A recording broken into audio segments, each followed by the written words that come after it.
ವೀಕ್ಷಕರೇ, ನೀಲಿಮಾ ಬರಹಗಾರರ ಕುಟುಂಬದಲ್ಲಿ ಜನಿಸ್ತಾರೆ. ಅವರ ತಂದೆ ಅನ್ವರ್ ಅಜೀಂ ಪತ್ರಕರ್ತ ಮತ್ತು ಬರಹಗಾರರಾಗಿದ್ರು. ನೀಲಿಮಾಗೆ ಬಾಲ್ಯದಿಂದಲೂ ನೃತ್ಯದ ಬಗ್ಗೆ ಒಲವಿತ್ತು. ಅವರು ಬಿರ್ಜು ಮಹಾರಾಜ್ ಮತ್ತೆ ಮುನ್ನಾ ಶುಕ್ಲಾ ಅವರಂತಹ ಲೆಜೆಂಡ್ ಬಳಿ ಕಥಕ್ ಕಲಿತಾರೆ. ಮತ್ತೆ ನೀಲಿಮಾ 15ನೇ ವಯಸ್ಸಿನಲ್ಲಿ ಪಂಕಜ್ ಕಪೂರ್ ಅವರನ್ನ ಭೇಟಿಯಾಗ್ತಾರೆ. ಇಬ್ಬರು ರಾಷ್ಟ್ರೀಯ ನಾಟಕ ಶಾಲೆಯಲ್ಲಿ ಭೇಟಿಯಾಗ್ತಾರೆ. ಶೀಘ್ರದಲ್ಲೇ ಅವರಿಬ್ರು ಕೂಡ ಸ್ನೇಹಿತರಾಗ್ತಾರೆ. ನಂತರ ಪ್ರೀತಿಯಲ್ಲಿ ಸಿಲುಕಿದ್ರು. 17ನೇ ವಯಸ್ಸಲ್ಲಿ ನೀಲಿಮಾ 21-22 ವರ್ಷ ವಯಸ್ಸಿನ ಪಂಕಜ್ ಅವರನ್ನ ವಿವಾಹವಾಗ್ತಾರೆ. 2 ವರ್ಷಗಳ ನಂತರ ಅಂದ್ರೆ ಫೆಬ್ರವರಿ 25, 1981ರಂದು ಶಾಹಿದ್ ಜನಿಸ್ತಾರೆ.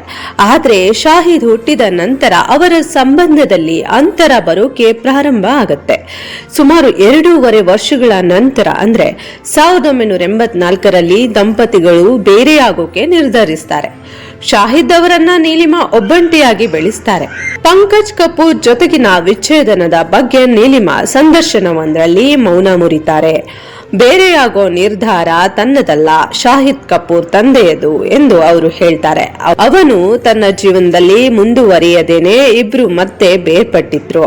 ಇದಾದ ನಂತರ ನೀಲಿಮಾ ರಾಜೇಶ್ ಖಟ್ಟರ್ ಅವರನ್ನ ಭೇಟಿಯಾಗ್ತಾರೆ. ಅವರಿಬ್ರು 1990ರಲ್ಲಿ ವಿವಾಹವಾಗ್ತಾರೆ. 1995ರಲ್ಲಿ ಅವರ ಮಗ ಇಶಾನ್ ಜನಿಸ್ತಾರೆ. ಆದ್ರೆ 11 ವರ್ಷಗಳ ಕಾಲ ಒಟ್ಟಿಗೆ ವಾಸಿಸಿದ ನಂತರ ನೀಲಿಮಾ ಮತ್ತು ರಾಜೇಶ್ ಕೂಡ ಬೇರೆಯಾಗೋಕೆ ನಿರ್ಧರಿಸ್ತಾರೆ. ಇಬ್ರು 2001ರಲ್ಲಿ ವಿಚ್ಛೇದನವನ್ನ ಪಡಿತಾರೆ. ಸಂದರ್ಶನವೊಂದರಲ್ಲಿ ನೀಲಿಮಾ ಅವರೊಂದಿಗಿನ ಸಂಬಂಧದ ಬಗ್ಗೆ ಮಾತನಾಡಿದ ರಾಜೇಶ್ ಅವರು, ನಾವು ಸೆಟ್ನಲ್ಲಿ ಸ್ನೇಹಿತರಾದ್ವು, ಕ್ರಮೇಣ ಈ ಸ್ನೇಹ ಪ್ರೀತಿಗೆ ತಿರುಗಿ ನಾವು ಮದುವೆ ಆದ್ವು ಅಂತ ಹೇಳ್ತಾರೆ. ಸಿದ್ಧಾರ್ಥ್ ಕಣ್ಣನ್ ಅವರಿಗೆ ನೀಡಿದ ಸಂದರ್ಶನದಲ್ಲಿ ರಾಜೇಶ್ ಖನ್ನಾ ವಿಚ್ಛೇದನಕ್ಕೆ ಕಾರಣದ ಬಗ್ಗೆ ಹೇಳಿದ್ರು. ಸರಿಯಾದ ಸಮನ್ವಯದ ಕೊರತೆಯಿಂದಾಗಿ ಅಂದ್ರೆ ಅಂಡರ್ಸ್ಟ್ಯಾಂಡಿಂಗ್ ಇಲ್ಲದೆ ಇರೋದ್ರಿಂದ ಇಬ್ರು ಬೇರ್ಪಟ್ವು ಅಂತ ಕೂಡ ಹೇಳ್ತಾರೆ.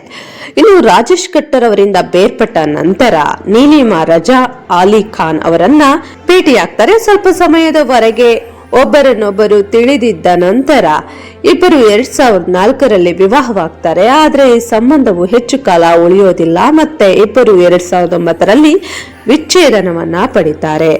ಇನ್ನು ನೀಲಿಮಾ ತನ್ನ 2 ಗಂಡು ಮಕ್ಕಳೊಂದಿಗೆ ಸಂತೋಷವಾಗಿದ್ದಾರೆ. ಅವರಿಗೆ ರಾಜೇಶ್ ಖಟ್ಟರ್ ಅವರೊಂದಿಗೂ ಉತ್ತಮ ಸ್ನೇಹವಿದೆ. ಅವರು ಇನ್ನೂ ಸಕ್ರಿಯರಾಗಿದ್ದಾರೆ ಮತ್ತು ಉದ್ಯಮದಲ್ಲಿ ಕೆಲಸ ಮಾಡ್ತಿದ್ದಾರೆ. ಶಾಹಿದ್ ಕಪೂರ್ ಬಗ್ಗೆ ಹೇಳೋದಾದ್ರೆ, ಅವರು ಉದ್ಯಮದಲ್ಲಿ ತಮ್ಮದೇ ಆದ ಛಾಪು ಮೂಡಿಸುವಲ್ಲಿ ಯಶಸ್ವಿಯಾಗಿದ್ದಾರೆ. ನೀಲಿಮಾಳ ಧರ್ಮ ಹಿಂದೂ ಆಗಿದ್ರೆ ಶಾಹಿದ್ ಕಪೂರ್ ಹಿಂದೂ ಧರ್ಮವನ್ನ ಅನುಸರಿಸುತ್ತಾರೆ. ಆದ್ರೆ ಇಶಾನ್ ಖಟ್ಟರ್ ಪ್ರಸ್ತುತ ಹಿಂದಿ ಚಲನಚಿತ್ರೋದ್ಯಮದಲ್ಲಿ ಕೆರಿಯರ್ ಗಟ್ಟಿ ಮಾಡ್ಕೊಳ್ಳೋಕೆ ಪ್ರಯತ್ನಿಸುತ್ತಿದ್ದಾರೆ.